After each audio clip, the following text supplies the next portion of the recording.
गीता एक गरीब बुढ़िया थी जो हमेशा देवी माँ की पूजा किया करती थी। गीता के बेटा बहू एक एक्सीडेंट में चल बसे। फिर उसकी पोती उसके पास ही रहने लगी। अब उसकी पोती भी बड़ी हो चुकी थी। गीता अपनी पोती की शादी करना चाहती थी तो वो देवी माँ से कहती है, हे देवी माँ, मेरी पोती अब बड़ी हो गई है। मैं चाहती हूँ इसके योग्य वर मिले। मैं इसके हाथ पीले कर दूंगी और मैं अपने फर्ज से मुक्त हो जाऊंगी। हे माँ, मेरी बेटी की शादी जल्दी ही हो गई तो मैं नवरात्र के सारे व्रत रखूंगी। गीता ऐसा बोलकर माता के चरणों में प्रणाम करती है और उठकर चली जाती है। तभी उसकी पोती उससे कहती है, दादी माँ, आप देवी माँ की इतनी भक्ति करती हो, क्या देवी माँ आपकी विनती सुनती हैं? क्या एक बार में ही लोगों की बात सुनती हैं क्या? हाँ बेटा, देवी माँ सबकी विनती सुनती है, वो मेरी भी जरूर सुनेगी। और बेटा, तुम्हें भी देवी माँ की पूजा करनी चाहिए और उनसे आशीर्वाद लेना चाहिए। दादी माँ, मैं तो नहीं जानती कि देवी माँ सबकी सुनती है या नहीं, पर अगर आपका उन पर इतना अटूट विश्वास है तो मैं भी उनकी पूजा जरूर करूंगी। बहुत अच्छे मेरे बच्चे, तो अब देखना देवी माँ तुम्हारे जीवन को कितना सुंदर बना देंगी और जल्द ही एक योग्य वर से तुम्हारी शादी करवा देंगी। ऐसा कहकर गीता सो जाती है। तभी रात में उसे यमदूत जी दिखाई देते हैं और गीता से बोलते हैं, गीता, चलो मेरे साथ, हम तुम्हें लेने आए हैं। आप कौन हैं? मुझे अपने साथ क्यों लेकर जाना चाहते हो? हम यमदूत हैं और हमें यमराज जी ने तुम्हारे प्राण लेने के लिए भेजा है। अब तुम्हारा समय पूरा हो चुका है, इसलिए हम तुम्हें लेने आए हैं। यमदूत जी, ऐसा न कहें। मेरी पोती विवाह योग्य है और उसका इस दुनिया में मेरे अलावा कोई नहीं है। अगर आप मुझे अभी लेकर चले गए तो मेरी पोती की शादी कैसे होगी? मैं चाहती हूँ मेरी पोती की शादी मेरी आंखों के सामने हो जाए, जिससे उसे बाद में कोई परेशानी ना हो। हम यमदूत हैं और हमारे महाराज यमराज जी का आदेश है कि तुम्हारे प्राणों को हर लिया जाए और तुम्हें हमारे साथ चलना ही होगा। हम कुछ नहीं सुनना चाहते। वैसे भी यमराज जी के फैसले के विरुद्ध हम नहीं जा सकते। मैं तुम्हारे साथ अभी नहीं जा सकती, मुझे मेरे फर्ज पूरे करने हैं। तुम्हें मेरे साथ चलना ही होगा, या तो प्यार से, अन्यथा जबरदस्ती। नहीं नहीं, महाकाली, मेरी रक्षा करो। आप तो जानती हो मेरी पोती का मेरे अलावा कोई नहीं है। मुझे मौत से डर नहीं लगता, लेकिन मेरे मरने के बाद मेरी पोती का क्या होगा? हे देवी माँ, मेरी रक्षा करो। गीता, हमारी बात मान लो, हम कल के दूत हैं, तुम्हें हमारे साथ चलना होगा। अगर तुम काल के दूत हो तो मैं भी महाकाली की पुजारन हूँ, जो काल से भी बड़ी है, और तुम देख लेना वो मेरी रक्षा अवश्य करेंगी। ठीक है, अगर तुम चाहती हो तो हम तुम्हारे साथ जबरदस्ती करें तो ये भी सही है, पर हम अपने प्रभु का कहना अवश्य ही मानेंगे। फिर यमदूत बुढ़िया को छूते हैं। उन्हें एक जोर का झटका लगता है। अरे, ये कैसा झटका था? आज तक हमने इतने लोगों के प्राण हरे हैं, लेकिन कभी ऐसा नहीं हुआ। आखिर ये सब कैसे हो रहा है? तभी महाकाली की आवाज यमदूत के कानों में पड़ती है। यमदूत, मैं तुम्हें आदेश देती हूँ कि तुम अभी गीता के प्राणों को नहीं हरोगे। जब मेरा आदेश होगा तब तुम गीता के प्राणों को ले जाना, पर तब तक तुम इसको कोई नुकसान नहीं पहुँचाओगे। तुम कौन हो जो हमें ऐसे आदेश दे रही हो? हम सिर्फ अपने प्रभु यमराज का आदेश मानते हैं, उनके अलावा किसी का नहीं मानते। मैं ही दुर्गा हूँ, मैं ही काली, मैं ही महाकाली हूँ। मैं महाकाल से परे हूँ, मैं ही सर्वप्रथम शक्तिशाली हूँ। ये सुनकर यमदूत समझ जाते हैं और वो हाथ जोड़कर बोलते हैं, मुझे क्षमा करें माता, मैं आपको पहचान नहीं पाया। जय महाकाली। इतना कहकर यमदूत वहाँ से यमराज जी के पास चले जाते हैं। यमदूत, मैंने तुमसे कहा था कि उस बुढ़िया के प्राण लेकर आ जाना, पर तुम तो खाली हाथ ही आ गए। अब तुम अपने प्रभु का आदेश नहीं मानते, तुम उसके प्राण क्यों नहीं लेकर आए? हम गए थे महाराज, पर महाकाली का आदेश था जब तक उस बुढ़िया के प्राणों को न हरे जाए, जब तक महाकाली आदेश न करे। ऐसा कैसे हो सकता है? कोई भी देवी देवता मेरे कार्य के विरुद्ध नहीं जाते, न ही कोई बाधा डालते हैं। तो फिर इस बार महाकाली ऐसा क्यों कर रही है यमदूत? पता नहीं महाराज, लेकिन हम महाकाली के आदेश के विरुद्ध नहीं जा सकते, इसलिए हम वापस आ गए हैं। ठीक है, हम स्वयं ही उस बुढ़िया के प्राण लेने जाते हैं। देखते हैं महाकाली हमें कैसे रोकती हैं। फिर यमराज बुढ़िया के घर पहुंच जाते हैं और उसके प्राणों को हरने की कोशिश करते हैं। लेकिन जैसे ही वो बुढ़िया के शरीर को छूते हैं तो यमराज के शरीर में कंपन आ जाती है, जिस कारण यमराज क्रोधित होकर कहते हैं, किस शक्ति का इतना साहस है जो मुझे इसके प्राण लेने से रोक रहा है? सामने आओ, जो भी मेरे कार्य में बाधा बन रहा है अंजाम सही नहीं होगा। हे यमदेव, आप भूल रहे हो कि मैंने आपके यमदूत को कहा था, जब तक मेरा आदेश ना हो आप इस बुढ़िया के प्राण नहीं हरोगे। पर महाकाली, ये होनी है, ये तो होकर ही रहेगी। इसे तो कोई नहीं टाल सकता। इसे ना तो आप टाल सकती हैं, ना तो मैं। यही विधि का विधान है। फिर यमराज बुढ़िया के दोबारा प्राण छीनने की कोशिश करते हैं तो महाकाली गुस्से में आ जाती हैं और यमराज जी के शरीर को बहुत छोटा बना देती हैं। ये देखकर यमराज जी बहुत घबरा जाते हैं और गायब होकर ब्रह्मदेव के पास पहुंचते हैं और बीती हुई घटना ब्रह्मदेव को बताते हैं। आप जानते हैं माँ दुर्गा समस्त शक्ति हैं और समस्त शक्ति की संरचना भी वही है। अगर आपको पहले की तरह होना है और महाकाली के इस बंधन से मुक्ति पानी है तो आपको माँ दुर्गा का ध्यान करना होगा। वही आपको इससे मुक्ति करा सकती हैं। ठीक है ब्रह्मा जी, आप जैसा कहेंगे हम वैसा ही करेंगे। हम दुर्गा माता का ध्यान करेंगे और उनको प्रसन्न करेंगे। यमराज जी, कल से नवरात्रि शुरू होने वाले हैं। देवी माँ को खुश करने के लिए ये 9 दिन बहुत महत्वपूर्ण है। आप माँ दुर्गा का 9 रूपों की आराधना करो। माँ आपके कष्टों का निवारण अवश्य करेंगी। फिर यमराज जी माँ दुर्गा के नवरात्रों को रखना शुरू करते हैं। उधर गीता भी सुबह उठती है और बोलती है, क्या सच में कल रात यमदूत मेरे प्राणों को लेने आए थे? पर अगर वो सच में थे तो बिना मेरे प्राण लिए वापस कैसे चले गए? जो भी हो, ये सब मेरी महाकाली का चमत्कार है। फिर गीता भी बड़ी श्रद्धा से महाकाली के नवरात्र के व्रत पूर्ण करती है। यमराज जी के नवरात्रि पूरे होते ही दुर्गा माँ उनके सामने प्रकट होती है। यमराज जी, मैं तुम्हारी आराधना से प्रसन्न हूँ। बताओ तुम्हें क्या वरदान चाहिए? माँ, मुझे मेरा पहले जैसा ही शरीर चाहिए। मैंने अज्ञानता में गलती कर दी, मुझे क्षमा कर दे माँ महाकाली। मैं महाकाली की शक्ति को पहचान नहीं पाया। हे माँ, मुझे क्षमा करें। यमराज जी, महाकाली मेरा ही एक स्वरूप है। महाकाली की शक्ति के सामने महादेव भी नमन करते हैं।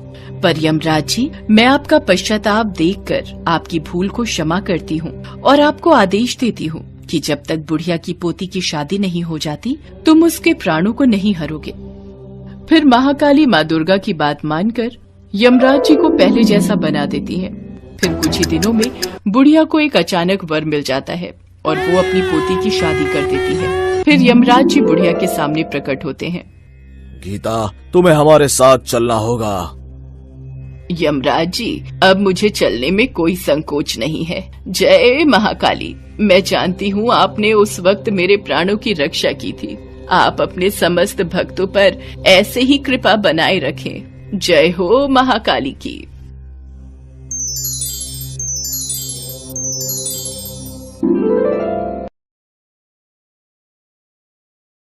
दीनानाथ हाथ रिक्शा चलाता था। सुबह से रात तक वो लोगों को उनकी मंजिल पर पहुंचाता और उससे जो पैसे मिलते उसी से उसका और उसकी गर्भवती पत्नी विमला का गुजारा चलता था।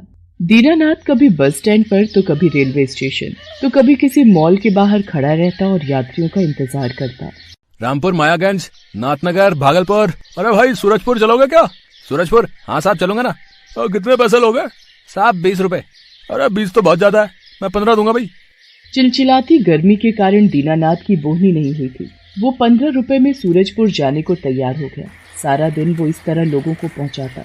कभी उसे मन मुताबिक पैसे मिल जाते तो कभी कम, लेकिन वो किसी से कोई शिकायत नहीं करता। एक दिन जब वो सुबह सुबह काम पर जाने के लिए निकल रहा था तो विमला, अरे ओ विमला, मैं काम पर जा रहा हूँ, तू ठीक से खाना खाना, जरा सी भी लापरवाही ना करना। तुझे पता है ना, तेरी कोख में एक नन्ही सी जान जो पल्ली है। जी हाँ, बिल्कुल पता है। वैसे भी जब आप जैसा ध्यान रखने वाले पति हो तो लापरवाही कैसे हो सकती है? विमला की बात पर दीनानाथ मुस्कुराकर उसकी ओर देखने लगा। फिर वो काम पर चला गया। उस दिन भी भयंकर गर्मी थी। पारा 44 डिग्री के पार पहुंच गया था। संयोग से उस दिन भी गर्मी के कारण उसकी बोहनी नहीं हुई थी और दोपहर के बाद जब उसके रिक्शे पर एक पैसेंजर बैठा तो वो बहुत खुश हुआ, क्योंकि उसे पता था कि उस समय उसे पैसों की कितनी जरूरत है। भगवान का लाख लाख शुक्रिया, एक पैसेंजर तो मिला। दीनानाथ उस पैसेंजर को उसकी मंजिल पर पहुंचाने के लिए चल पड़ा, लेकिन आधी दूरी पर जाने के बाद उसे चक्कर आने लगा और वो सड़क पर गिर पड़ा। उसे रास्ते में लकवे का अटैक आ गया। उसके हाथ पैर ने काम करना बंद कर दिया और उसका मुंह भी टेढ़ा हो गया। किसी तरह उसके कुछ दोस्तों ने उसे अस्पताल पहुंचाया। विमला भी भागी भागी अस्पताल पहुंची। देखना विमल, क्या हो गया? मेरे हाथ पैर काम नहीं कर रहे यार भाई, मैं तुमसे ठीक से बात भी नहीं कर पा रहा हूँ। अब बता कैसे चलेगा हमारा जीवन, क्या होगा हमारे आने वाले बच्चे का भाई? विमला क्या जवाब देती अपने पति के सवालों का। कुछ दिनों बाद वो अस्पताल से घर आ गया, लेकिन वो सवाल अब भी सवाल ही बना हुआ था कि अब घर कैसे चलेगा। 2 दिनों से उसके घर में अन्न का एक दाना भी नहीं था। वो बेचारा इतना असहाय था कि बिस्तर पर पड़े पड़े रोता रहता। अरे आप रोते क्यों हैं? दुख दिया है भगवान ने तो वो इससे निकालेगा भी। आप चिंता न करें, मैं चलाऊंगी रिक्शा, मैं करूंगी काम, फिर से सारी चीजें ठीक हो जाएंगी। तू, अरे ऐसी हालत में तू कैसे काम करेगी? हे भगवान, ये किस संकट में आपने हमें डाल दिया।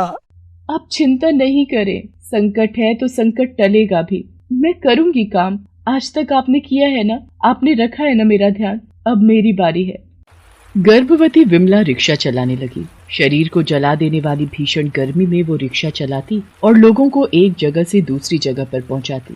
हालांकि कुछ लोग उसके रिक्शे में बैठने से कतराते और कुछ आसानी से बैठ जाते। अरे तू चला लेगी ना रिक्शा, है? हाँ साहब, क्यों नहीं चलाऊंगी, ये मेरा काम है, यही रोटी है मेरी। पसीने से लथपथ और एक मासूम जिंदगी को अपने पेट में लिए विमला अपने परिवार की गाड़ी किसी तरह खींच रही थी। लेकिन अभी तो उसके जीवन में एक और तूफान आने वाला था। यमलोक में यमराज अपने यमदूतों से उसके पति दीनानाथ को लाने की बातें कर रहे थे। यमदूतों, बहुत दिन हो गए मैं पृथ्वीलोक नहीं गया हूँ, इसलिए इस बार इस व्यक्ति को लाने मैं स्वयं जाऊंगा और पृथ्वीलोक का थोड़ा भ्रमण भी कर लूंगा। यमराज ने एक बुजुर्ग व्यक्ति का वेश बनाया और पृथ्वीलोक पर पहुंच गए। पृथ्वीलोक धीरे धीरे कितना बदल गया है, कितने वाहन हो गए हैं सड़क पर। क्यों ना मैं भी कोई वाहन ले लूं और थोड़ा भ्रमण कर लूं। तभी यमराज की नजर विमला पर गई, जो रिक्शे के पास खड़ी होकर यात्रियों को बुला रही थी। रामपुर, मायागंज, नाथनगर, भागलपुर। देखो, हम इस शहर में नए हैं तो हमें यहाँ के इलाके का पता नहीं है। क्या तुम मुझे इस शहर का भ्रमण करवा दोगी? जी बाबा, आइए बैठिए मेरे रिक्शे में। उस भीषण गर्मी में विमला यमराज को अपने रिक्शे में बिठाए शहर घुमाती रही। फिर अचानक यमराज को ध्यान आया कि शहर घूमने में बहुत सारा समय बीत गया है। अब उन्हें दीनानाथ के घर उसके प्राण हरने के लिए जाना होगा। इस बच्ची ने हमें बहुत देर घुमाया, इसी से मैं उस दीनानाथ के मोहल्ले का पता पूछ लेता हूँ। यमराज ने विमला से दीनानाथ के मोहल्ले का पता पूछा। अरे, मैं उसी मोहल्ले में रहती हूँ, चलिए ना आपको छोड़ देती हूँ। नहीं, अब हम स्वयं चले जाएंगे। यमराज विमला के रिक्शे से उतर गए और जाने लगे तो विमला ने उनसे पैसे मांगे। पैसे? वो क्या होते हैं? मेरे पास तो पैसे नहीं हैं। क्या रिक्शे में सवारी करने के पैसे लगते हैं? लेकिन मेरे पास सचमुच कुछ भी नहीं है। ये बात सुनकर विमला थोड़ा चौंक गई। वो तो इसी आस में उस बूढ़े व्यक्ति को घुमा रही थी कि उसे कुछ पैसे मिलेंगे, लेकिन उसके पास तो पैसे थे ही नहीं। कोई बात नहीं बाबा, पैसे नहीं है तो क्या कर सकते हैं, आप कहिए तो मैं पते तक आपको छोड़ दूं जहां आपको जाना है। अरे नहीं नहीं, मैंने कहा ना, मैं स्वयं चला जाऊंगा। तुम्हारा बहुत बहुत धन्यवाद। यमराज पैदल ही दीनानाथ के मोहल्ले की ओर निकल पड़े। वो चलते रहे, लेकिन उन्हें दीनानाथ का घर नहीं दिखा। गर्मी के कारण उन्हें प्यास भी बहुत लग रही थी। उनका गला सूखा जा रहा था। ओह, कितनी प्यास लग रही है, मेरा गला सूखा जा रहा है। तभी उनकी नजर एक पानी की बोतल बेचने वाली पर गई। उनका मन पानी पीने का कर रहा था, लेकिन उनके पास तो पानी खरीदने के लिए पैसे ही नहीं थे। तभी उन्हें विमला फिर से दिखाई दी, जो उसी तरफ रिक्शा लेकर आ रही थी। उस परेशान बूढ़े व्यक्ति को फिर से देखकर विमला उसके पास गई और कहा, क्या हुआ बाबा, क्या आप उस पते तक नहीं पहुंच पाए? चलिए ना, मैं आपको छोड़ देती हूँ। नहीं बेटी, मैं चला जाऊंगा, लेकिन मुझे जोरों की प्यास लगी है। क्या तुम मुझे पानी पिला दोगी? क्योंकि मेरे पास तो पैसे नहीं हैं। अरे क्यों नहीं। विमला की कमाई उस दिन सिर्फ 12 रुपए ही हुई थी। उसने उन 12 रुपयों से पानी की बोतल खरीदकर यमराज के वेश में उस बूढ़े आदमी को दे दी। यमराज विमला के प्रेम और दया से भरे हृदय को देखकर बहुत खुश हुए और कहा, बेटी, तुम्हारा दिल दया से भरा हुआ है। मेरे पास रुपए तो नहीं है, लेकिन आशीर्वाद है। मैं तुम्हें सदा सुहागिन रहने का आशीर्वाद देता हूँ। उसके बाद यमराज दीनानाथ के घर उसके प्राण हरने के लिए पहुंच गए और जैसे ही वो उसके प्राण हरने लगे तो विमला वहां आ गई।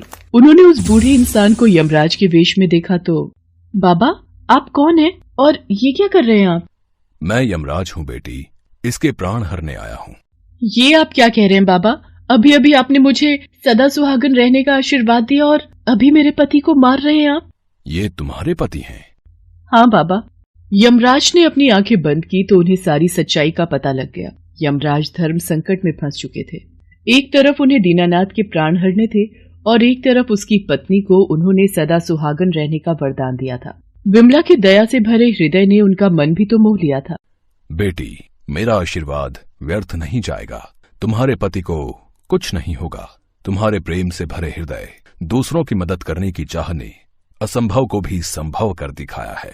मैं इसके प्राण नहीं हरूंगा और हाँ, मैं तुम्हारे पति को अभी के अभी स्वस्थ होने का आशीर्वाद भी देता हूँ।